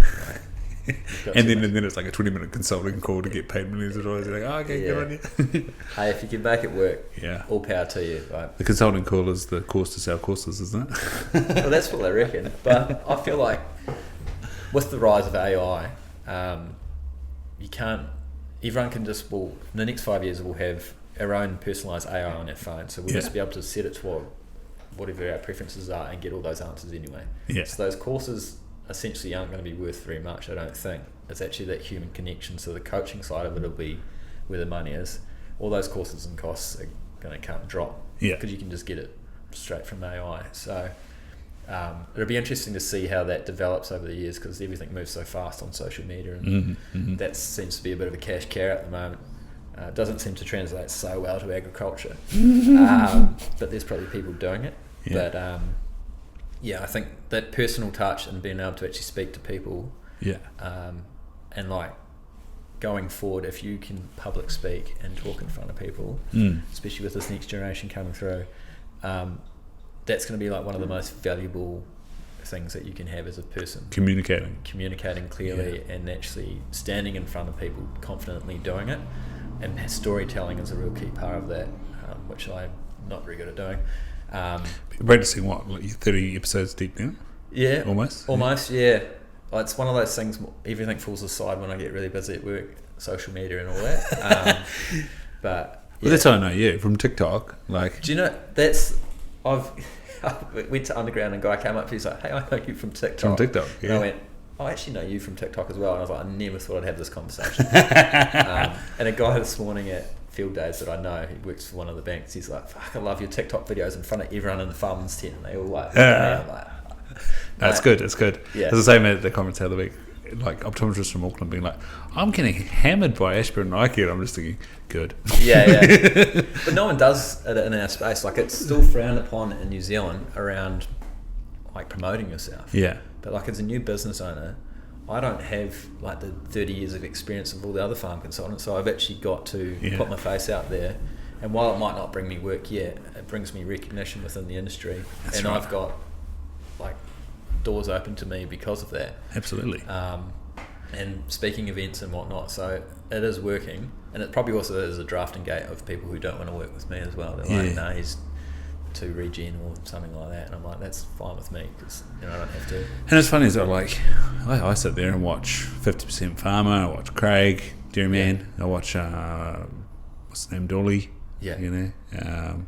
obviously Duncan via NZ Farming, watch Whole Farming with Walt, was talking about farmers political. I was like, well, I think Walt's bringing politics to farming. Yeah, I actually quite enjoy, like, I probably get my political news from Walt, to be honest. Like, he's actually very knowledgeable. I can see him going into politics. He is, I think. He's in the New Zealand First Party. I love some of like his comment sections sometimes are wild. He can get under people's skin, and holy all he's saying heck. is just normal stuff. I can't, but I just wonder, like, what beer have you poked today, Walt? I know. I'm like, he's like one of the first people that come up on the action every time, because I must just sit there and like, okay, what's he saying? It's just like, where is it going to go today? Yeah. He says some really good stuff. I like it. Yeah. I tried to catch up with him while I was up there, because I think he started out in Bay of Plenty when I first started following, and then he moved to that Māori Trust Farm, which was there for a year, and then he's at the place he's at now, which I think he's staying on with. But yeah, so to get out to Manamata or Morrinsville wasn't too far away, but he's just... He seems like a bit of a character. He's out the gate, I think. Yeah. I do enjoy it, and I love that he's so consistent. He just gets on there every day and does it. I'm like, it's pretty cool. Imagine if he had staff with him, mate. They'd be like, what? What's he talking about today? Yeah. But I respect that. Like, I think there's a really big gap in the market for New Zealand farmers to like promote themselves. Because you actually get better deals, or like Silver Ferns will want to come and work with you, or let's say Lake Hawaii Station, like they get different merino deals than everyone else, because they can prove it's carbon zero, but they've also got the brand now. Where I was going with Walt, like, he worked on that Māori Trust Human Bee Farm in Taupo, and then I was at Waipukawa for Next Generation Deer tournament conference. Deer tournament? Tour conference, that's where I got tripped up. And it was just after that country calendar, and like we're in the shearing shed. We had a meal in there, so it wasn't too dirty, but it was pretty typical bare bones shearing shed. And they were like, "Oh, you'll notice there's no mattresses down on the chute there." That really wound people. My dad rang me up after that finished to talk shit about it, and I was like, "So what? Who cares what they're doing?" And like, everyone goes, "Oh, you can only do regen if you're rich, or you've got a no debt farm." I'm like, that's not actually the case. But also, if you were super rich, you would probably do it too. So what are you complaining about? It's just that tall poppy syndrome. Like, I can't do it. I can't find a way to do it, and they've just come in and just done it. Yeah. Like, it's very, the outrage after that episode was phenomenal. It was unreal. And I was like, a little bit at the start. I was kind of a little bit, I don't know, maybe my tall poppy got up a little bit as well, and then I thought about it, and I was like, no, like, cool, you're doing something different. Doesn't affect anyone else. Yeah. They're not going to. My mattresses tall poppy got up a little bit. I was listening to Finn talk about something, and I made a like fleeting comment on a podcast, and then I like listened to it back, and I was like, "Fuck, that was embarrassing." Like, and then the next one I just like opened up with like, "I'm so sorry." Like, that was bullshit. Like, and like Finn and Gabe, they're awesome what they do. Like, weekend mission stuff. It's so good. Like, all kudos to them, man. Yeah. Like they're doing it, battling away. Like, what are they passionate about? And they're actually living it. I think it just pisses off people because they want to do it. Oh yeah. Yeah, but like they don't have the confidence to take the first step. Yeah, and like what Finn like looks at kelp growth in the ocean. Like he's doing heaps of stuff, and he's speaking all around the world about, and he's saying carbon. Like he's actually doing some good work. But what do you expect someone to be like if they? Lucky he's got a background. Oh yeah. Like what's wrong with that? At least he's doing something. Like, he could be a real piece of shit. Yeah, exactly. And doing nothing, and then you'd be like, oh, he's wasting his life. So like, watching you this go. Oh no, I'm all for it. Like we had a webinar the other night, and it was just like I just come up with like all these questions, and the same with the conference the other week. And like come up with all these questions. Like, shit, I'm not going to go back to university and go do these things, but like if I could, I would. yeah, exactly. And like, I think there's something about being a continuous learner in life. Keep that brain smart as well as the physical side of it, but like. I just don't get this whole thing about bringing other people down because they're doing something that you're too afraid to do. Yeah. And man, like it actually takes a lot to put yourself out there on social media and do the YouTube thing, because it would have been crickets at the start, and then it just builds up. Like, well, you can do like you watch like how we're, and it's like, oh, we planted all these trees, and then it's like, oh yeah, cool. Now we've got to wait 20 years. Yeah. Or it's like we've planted this paddock out in that. Yeah. And then it's like. They had the bulls in one of the regen paddocks the other day that it was all eaten down, and they're like, but look what's all here, and then they came back like 2 weeks later and they're like, now look at it again.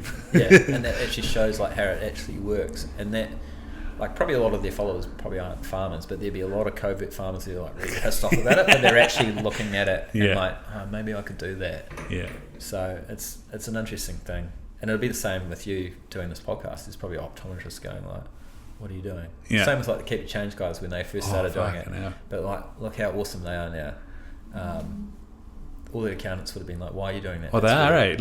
And they're probably still doing it, but like, look at their following, and they're probably making bank now. Yeah, well, the next guys are right. Like, there is websites that are carbon copies, they've even got the spelling mistakes. That's crazy, I mean, I guess I probably wouldn't think like this if I hadn't got into business myself. It took that getting into it, and then just exposing myself to stuff from overseas, I think is pretty awesome too. And I was in the reverse order, like 2016 or 17, listening to Gary Vee, realizing that Joe Rogan was actually on your phone as a podcast, not just a YouTube channel. And then Gary Vee being like, the future is voice. Like, download Anchor, which is now Spotify for podcasts, and just start recording stuff. And then I was like, oh, maybe I can reach more people by actually doing a podcast and interviewing people that are interesting. And again, like we were saying before, a great way to be like, oh, can I talk to you? I've got a podcast. I find it really interesting, you know. I managed to talk to Grant Schofield. I managed to talk to Pete Evans, of all people. Managed to talk to what's his name? The like full-on carnival guy. Like straight after he'd been on Joe Rogan. Is it Pete? What's his name? Yeah, I know who you mean. But it was funny because I was like listening to it, working out in my shed in Cambridge, and tagged him, Sean Baker. That's what he is. And he was like, oh, I used to play rugby in Cambridge when I was out in New Zealand on residency. I was like, oh, man, do you want to come on the podcast? He's like, yeah, no worries. I was like, sweet. It's actually not that hard to get people on, which you definitely get the radio silence from some people, but other people are just like, yep, sweet as. Yeah, and especially if you're in something early doors, like the amount of things now you tag and it just sits there unseen like forever. But then there is the odd one, and then like someone, they saw that. And then that's when you jump in and do a follow-up message. Exactly. I mean, I'm always pretty terrible. I always make a list at the start of the year, who do I want, and then just work through, figure out who I can get on. But most people are pretty happy with it. I think people probably think it's bigger than it is. The podcast. It's niche. It's good. It's niche. I got mates who listen to it and they're like, I got no idea what you're talking about, but the people sound pretty interested. I'm like, okay. What? No idea in terms of it's too farming specific for them? I think. So I'm like, okay. I try to make it more about the person and what they do. Yeah. But obviously you're getting experts and that's what they want to talk about as well. So I think like everyone's got a pretty cool story to tell and you can learn something from someone. And the whole reason I started the podcast is like I want to talk. I have these interesting conversations. Why don't I just record them at the same time? Then I can actually repurpose that as content for Instagram because it makes it easy.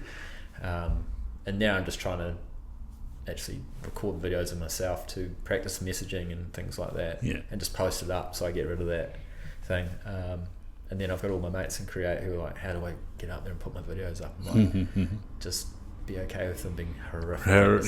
And some of them are natural. Put them on stories and then they're gone in a day. Just practice on story. Yeah. But then I like to look at like some of the first ones I put up and I'm going to leave that so bad that when hopefully in 10 years time, like I'm really good at speaking, I can go, what the hell was I talking about? Did you start with Instagram or TikTok? Instagram. I refused TikTok for a long time. I was like, I'm never having TikTok. Yeah. I don't get it. Why?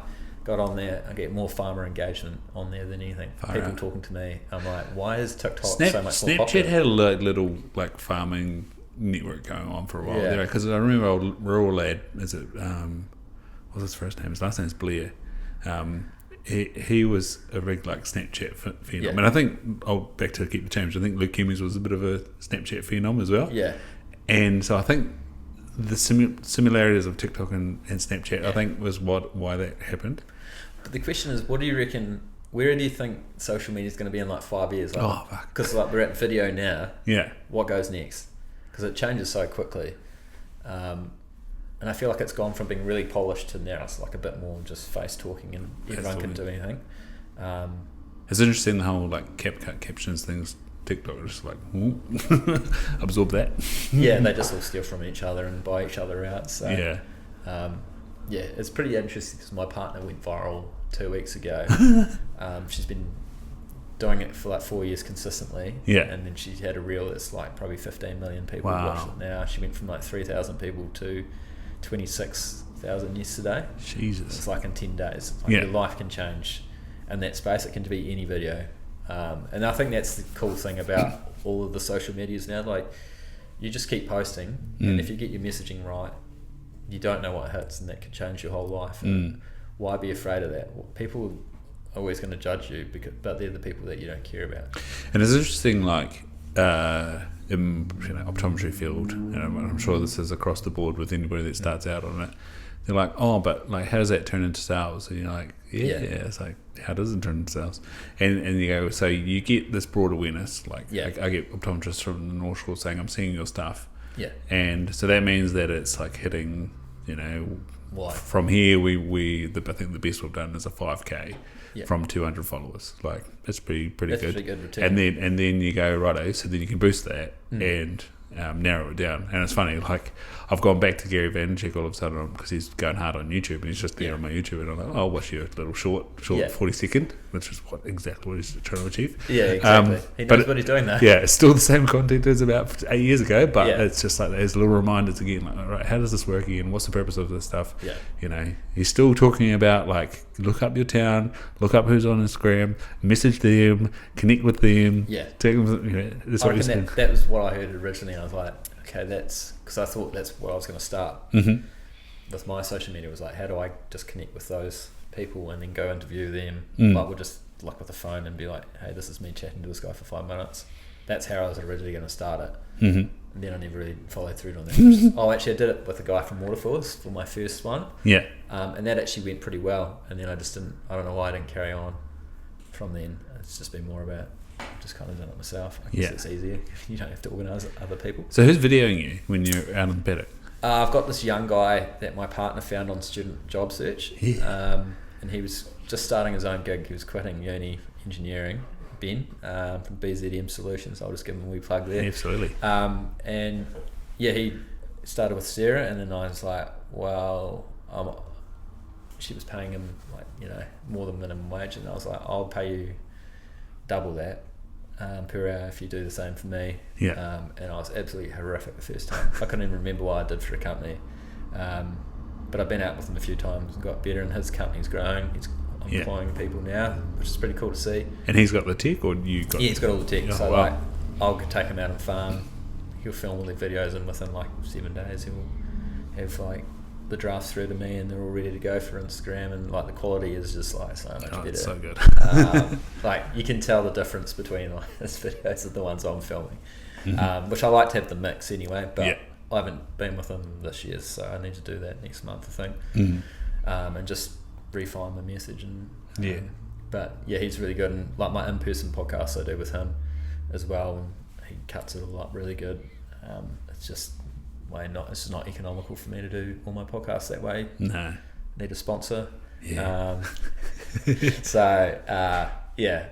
I'm very grateful for him, because like those videos have gone pretty wide, like you say, in the industry. Yeah. And like I was go to real professional events, and people go, I've seen your videos, they're awesome, no one else is doing these, like great. Like, yeah, but I know you're not liking them or following, so get on there. That's what drives the algorithm. So he's very good at what he does, and it's really cool to see his company growing. He took a punt. He's like 21 or something. No, well, can do it. Yeah, I was like, that's pretty ballsy. Yeah. I can see the quality in his stuff as well. Since we first started working with him, has gone through the roof. So yeah, it was just one of those things. I could do it myself, but for me to edit 10 videos, it would take me the whole week, and it'd probably take some a day. So, and especially the investment. I think also one of those things is like being able to get a template up and knowing how to do a template. Like it's even like us here. Nicole's brother's a graphic designer. The stuff that he can flick back to us in like 10 minutes, 20 minutes, is unreal. Like I got a template off Google for my presentation the other week, and then I was like, this was like shit. Like I need our logos in here. Yeah. And then I was like, well, here's the bones of here's the written material of what I want in this slide. Can you make this look good? And he just does stuff that you like. Yeah, that's awesome. That's how I wanted it to look. I could not even think of how that would. Yeah, exactly. You just don't have, like, I don't have that sort of creativeness because I'm not doing it all the time. No. So for me to come up with that is very hard. Like there's great websites like Fibre and Upworks where you can hire people in other countries that are so much cheaper, but they just do high quality work. Yeah. And like just make the most of it. And especially when they get into your brand, you got your branding, got your templates, then it just becomes consistent in using, they know what you want. And then it's super easy. So there's just to be clear, we pay Dan. We pay them, and pay them more than they would get normally. Yeah, as a wage over there. So it's just like lots of talented people out there, and those websites connect you with them. And I think like it's that thing of just outsource it. It doesn't cost me that much. The amount of time it would take me to do that, which is more than an hour, it costs me less than an hour of my chargeable rate. So let's and I need to do more of that. But yeah, that's just the one thing, like the social media, all that stuff. I'm like, okay, you make it look good. I'll pay for it. And I'm getting the kudos. I haven't got paid for it, essentially in work, but people see me, and I am technically building a brand behind that. Yeah. And it might not be exactly where I want it yet, but it takes time. Yeah. I can see where I'm going, but it's how do you get there? You want to be there now, but you got to do the shit stuff first. And it's funny for us in business. Like we're 6 months in. February was hard work. Yeah. March has been great. Yeah. And it's like, is it all the work we did with advertising? We had an article go in the newspaper. Like we know that 2 people have been a direct lead of that. So already the newspaper article paid for itself. Yeah. I did that webinar and then have posted that locally on Facebook. Like, are people seeing that and going, shit, I need my eyes to Edinburgh and Nike here, or is it now it's February and the OCR's changed, the milk payouts come out, harvesting's finished, it's nearly the end of the financial year, and someone's gone, I do have, bit of cash, couple of $100 that I can go get my eyes examined. Like, is it simply that? And it's everything we've done is nothing to do with it. I think it all. And that's the hard thing about 6 months in business. Like, you're like, I have no idea. And you're just kind of shotgunning it. You're trying everything. And you're trying to figure out what works. And when you figure that out, then you just hammer down on it. Yeah. And I've tried various things like you've done as well, but it seems to be word of mouth with farmers. And I'm like, okay, well, I've just got to do a really bloody good job with who I'm working with, so that it gets talked about. Yeah.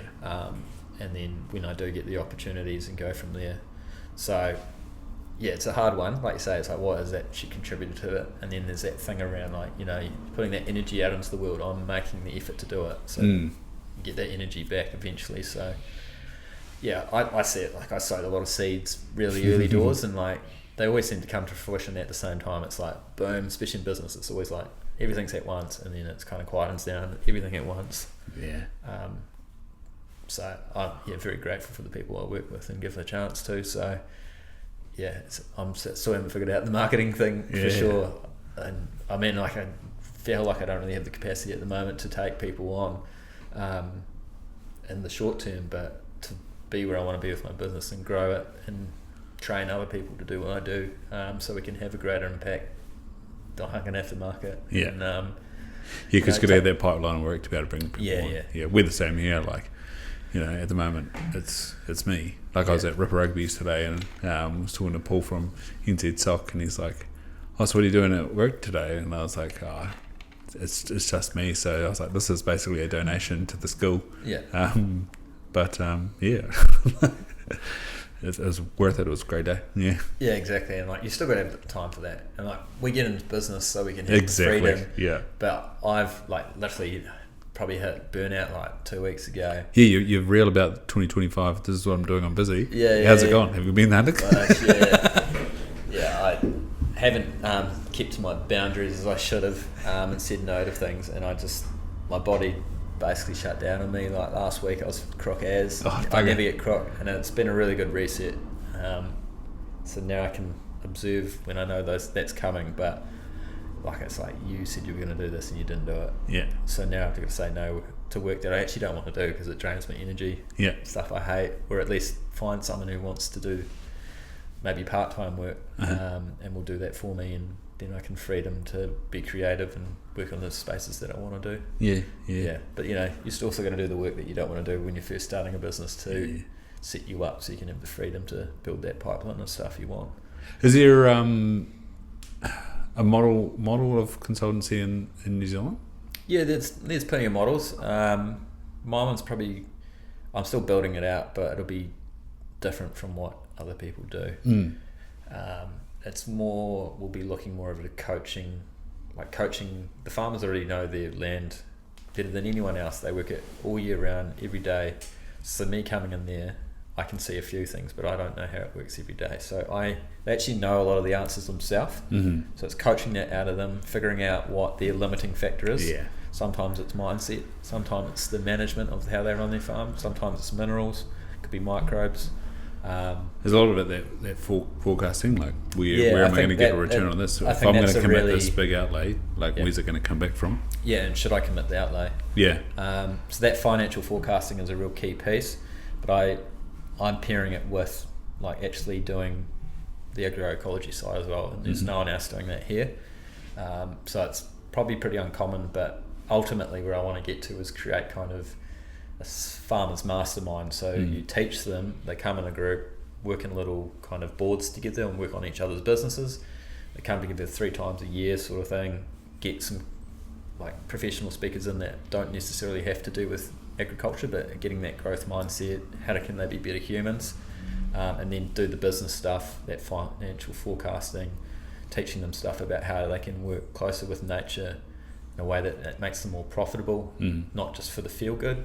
And I think that's where there's a huge gap, and that's ultimately where I want to take the business, and I feel like I can have more change and I can train more people up to help with that, or pull in people as contractors and, like, hey, can you help me? Is passion to profit still happening across meat industry? Passion to profit? Yeah, I know. I know Deer Farming Association still has their what are they called? Like mastermind groups, basically. Yeah. There'd be discussion groups, typical thing. This is slightly different. There's models of it overseas. There's, like, versions of it here in, like, the building industry. But we're still quite a long way behind. And essentially my model was pulling what I'm doing in Create and pairing something like Ranching for Profit or Farm Owners Academy, taking all the best bits from that. And one of my pillars is just bringing in that natural ecosystem side of it and be like, how can we actually make the fundamentals of our farm pair up with the business side of it? And catchment groups are purely, like, water quality, right? Environmental plan type stuff. It's a bit of a hard one because essentially the catchment group decides what they want to focus on. Yeah. So some of them would be water quality, some of them might be riparian planting. They've all got different issues in what they're dealing with and what they actually want to achieve. So a lot of them have been funded by government, and the hard thing is when that money stops, is like, how do they fund that and keep the experts helping them along? That's where a few of them are. That's what I was thinking with this passion and profit working groups. Like they say, they come together, work on a project within their farm system, discuss it with other farmers of similar farm system, and see what happens. And then it's like, okay, we've finished that now. What do we do? And then they kind of lose that connection. So I want to create the connection of farmers over 3 years, hopefully get them in similarly, make them connect with other people who are similar mindsets maybe they'll never connect with, and different farming backgrounds and everything, so they have different viewpoints. And they actually create the kind of the groundswell change from the ground up, because the farmers will lead it. It won't be the industry telling them what to do, it'll be actually, we're doing this, we know what works, we create the change. So there's huge opportunity in that. There's various things going on within there, but they're just, I don't know, don't seem to be hitting the mark. We still seem to be doing things very similar to how we've always done it. And the funny thing is, like, if we actually went back to how our grandparents farmed in terms of the way that they had a mentality and mindset around it, which was farming with nature, but also the growth mindset they had about how they're basically trying to build these businesses up, so they had something to make some money and something for the family, I think we'd actually be a lot better off. We've chased production so hard in farming that there's like this point where you hit a tipping point where you're chasing production that you're actually eroding your profit. And people keep touting, like, we need to produce more and more and more. I'm like, we can produce more, but production is not the main thing, it's profit. If we focus on profit, the production will come. So it's just little shifts in mindset, I think, can make huge changes, and it's like anything in business. That's where 80% of the best farmers are, is it's because of their mindset before anything else. On this like agroecology stuff, how much, like, obviously you can look at the paddock, how much of, like, we brought up the riparian planting, the ecology of things, like my uncle does forestry consulting, trees for bees is what he's sort of focusing on, and how much of that, like, boundary and the plant that's gone in there, whether it's a fodder crop that's a fodder tree, that's grown and things like that, how much of that is sort of inputting into this overall farm network? Massively. Like, it's underestimated. And like the Joel Salatins of the world, the trees attract the water and all that sort of stuff, retain the water, and they do. They don't steal the water. That's the biggest. And they boost that mycology network and stuff like that. Like, I haven't, from listening to these guys, I've used these over and over and over again. At my brother's place in Lincoln, they put in hedge around their property because they're not allowed to build a fence on the street. And then he planted another tree in the middle of the lawn, and there's literally like a direct line of what would be the water line. Where I reckon the root from that tree and the mycology is like busted out this hedge planter and it's dead. And I'm like, oh, that's interesting. There's this interesting thing in farming where people think that the trees are stealing the water from the soil, but they're actually creating it. People go, oh, but it will suck all the water out of the ground. I'm like, it does the opposite. And there's this... I was just watching again back to TikTok or Instagram Reels, like a quick thing came up about like the mycosomal networks and how it's shifting the nutrients around and the water around and stuff like that. The biggest organism in the world's like 300 miles or 3,000 miles long in America or something. It's just one big fungi under the ground, underneath all this forest. It's incredible. And like they did a test where they did something to it at one end, and like in 30 seconds later it was at the other end of it. They could see it come through, which is crazy. But when it comes, like, they call it agroforestry, and it's basically having those trees in, and the cows can graze it up. Like, that's extra feed as well. It's shade. It actually is helping the local water cycle. There's a really good history thing around the Wairarapa. It used to be like have quite a lot of forest, and when they cut it all down like it is currently now, it's dried it right out. It used to be like kind of almost like the West Coast back in the day. There was that much water and it had its own local water cycle, and that's what we're seeing on the plains here, because we've got all the irrigation and we've taken out all the shelter belts and all the forests and everything, so it's probably drier than it should be. But if we actually introduce more biodiversity and more trees and planting the corners and all that would actually change the local climate a little bit. Be better for stock because there's actually a heat stress element that people aren't talking about. And like it actually has a huge benefit because you bring in the pollinators and also the pest insects that will eat the other ones that you don't want. So you get the bird life, which everyone loves. People prefer to work on a farm that's got a heap of trees because it's just beautiful. Like there's so many benefits to it, but people just go, "It's a cost." Have you been to Peel Forest? Yeah. Fuck, that was the one details I did manage to get to. Yeah. And that had been a dream. I've got it on the front of my phone now as my screensaver. Yeah. Like I'd seen the photos of that place, and then I got to drive in that driveway, and I was like, "This is so nice." You can't beat it. You get like almost like, "Oh my god, this is awesome!" Like you go down like a tree line driveway, and you're like, "This is I could drive up this every day, and I'd never get sick of it." Yeah. I love that stuff, and a lot of those big old stations do have cool areas like that, or the Kiwi2 covenanted blocks, and you just go in there and you hear the birds, and you're like, "Holy moly, it's just a different world." Yeah. Did you hear Luke Hemmings talk about the guy that used to own System bought that Cambridge stud, and just like no weeds in the paddock type stuff, like trees planted, fence lines immaculate. Yeah, I was like, that's good. Yeah, there's a thing where if you have a really immaculate farm, you're actually doing detriment to it. That's what people want, clean farms. So when you go to the opposite end where you're working with nature, it's not clean to look at. Not clean, right? Yeah.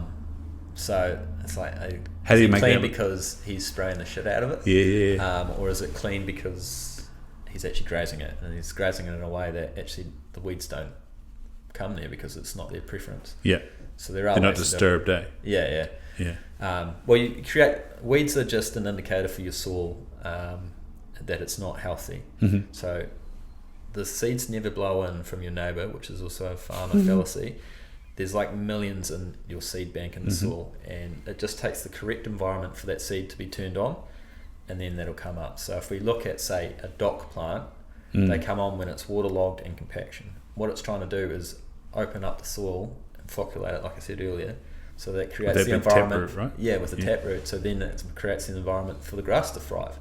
People spray it out, or they'll just ignore that that's the issue. Maybe if they put some lime on, might solve it. But you've got to test the soil to figure it out. So weeds are only a indicator of that something that's wrong. They're trying to tell you something.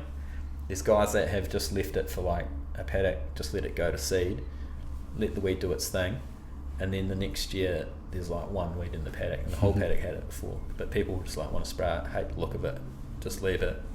We'll graze it at the right time, and you might actually alleviate that issue in the soil, and then you'll never have a weed in there again. So that's a real mindset shift. But yeah, anyone who's putting trees back on their property, you get paid back long term. Yeah, and you're planting. Well, unfortunately, you don't see it. It's probably your kids who get to see it, or when you're old. But you'll never regret it. No. Like I just love when I see a massive old tree. I'm like, holy, that is so old. I get a bit fizzed up about it because you just don't see them. Yeah, especially in Canterbury. Did you used to climb some good trees back in the day in your place? Yeah. Always at the tree hut sort of thing. Terrible ones that I made, but just old pine. Or macrocarpa. Yeah, Navs had some stunning macrocarpas. It was just like a stairway up to the top, and like Southland's flat as shit. But like and like I remember being up at the top and just like seeing Bluff Hill, seeing the Takatimus, like seeing Hokanui Hills. I was like, this is pretty sweet. Makes you really appreciate the flat thing because you're like, I can actually see so far. It's definitely a cool thing as a kid, climbing trees and just having a look around the world, getting a bit more connected to it. Hard out. Nice. Where do people find you, Conan? They can pretty much find me on any socials, but Instagram is probably my go-to at the moment, or TikTok as well. Force of Nature, right? Force of Nature NZ on Instagram, Conan Moynihan on LinkedIn. I'm pretty proficient on there. I've got Force of Nature Consulting as a website, and I think Conan Moynihan on TikTok is my handle there. So if you put Force of Nature Consulting in, something will come up. I'll link all that, so that'll be that'll be easy. And my final question is, what keeps you in flow? You've talked about burning out. What keeps it going? Flow state. It's one of those things I'm still trying to figure out. How do I get into that more often? Because when you're in that, you're just flying, and it feels great. Everything's easy. For me, it's just really respecting my body. And I think that's that performance thing, is like, how can I do these, all the small things that work out. So eat well, try to sleep well, keep active, and just really recognise where my energy is going. So what gives me energy, what doesn't, who gives me energy, who doesn't, and just focus on those things. And then generally when you're figuring out where that energy's going and flowing, and you just end up there for me. So yeah, flow's a hard one to get into. I haven't hit the perfect recipe yet, but when I'm in it, I know it, and it's pretty awesome. Yeah, nice. And I think having done high performance sport, you know what it feels like. Yeah, and it's like when it translates into other pieces of your life, like, oh, that's nice. Yeah. I can think about it, and like if I'm doing some work with a group of farmers or something, and I leave that room like flying, instead of being drained, you know you've been in flow state. Because if you held a room for 3 hours and you're not tired and you're actually left with energy, I think that's pretty hard to do. Is that stereotype of quite combative, quite conflicted room of farmers still there? Is that easing off? Depends what you're doing. Yeah. Not so much in what I do, but maybe if you were doing something around water quality, greenhouse gases. I went to a lot of the plan change meetings in Waikato, and it was tense. Yeah, that sort of stuff. Like, which is fair enough. You got to hear everyone's thing, and the guys are actually on the ground doing some good things, but they get ignored completely because they're farmers, and they get painted as this whole environmental degradation, degradation people, and that's not actually what they do. There's some really good knowledge out there that needs to be translated into those plans. It can be done at scale, and that's what we need to do here in Canterbury, because we do have issues. Where are we up to in Canterbury? Because that's plan change 1 in Waikato. We must be coming on 8. I think 8's in the books at the moment, going to public consultation. Yeah. So that'll be interesting to see what happens with that one. Is anything ever worked back? Well, we're seeing with national rules at the moment, it's worked back, but not so much local rules. Yeah. They kind of keep them until they rewrite a whole plan. So the whole thing needs redone. Yeah, and they always get redone. So I think the next one will be in the next 5 or so years. Yeah. I say they'll be forced to do one, especially if the RMA goes. That'll change a few things too. Because pretty much all those plans just reference RMA. Yeah, it's funny. My brother's birthday was March, and for both of them, my dad's as well. But for both of them, I sort of looked up what happened in their first, when they were born. And sure enough, my younger brother, who's a surveyor, was 1991 when the RMA came in. Yeah. But like, we're probably due another big shift and things like that, just because of the natural cycles of everything. So, yeah, what did we learn from the last? That's the thing, is like, are we going to learn? Look at what has happened, unfortunately, in the Hawke's Bay with the cyclone. It's happened twice already in the last 120 years. Exact same thing, but they're still letting people build on that valley floor. So hopefully they think about it. And the incredible thing is that they've already spent 40 million on that, which is the same as what they've spent on the Christchurch earthquake. And no one really knows that, and they're still trucking out all that silt. So hopefully we learn, but I feel like who's in a position of power is too short-sighted, because it's all about the 3-year cycle. What we actually need is a long-term vision for the country and what we're doing, and something that everyone can get behind. Food for thought. Cheapest. Yeah. Awesome, Conan. No worries. We'll wrap that up. That's been brilliant. Cheers, mate.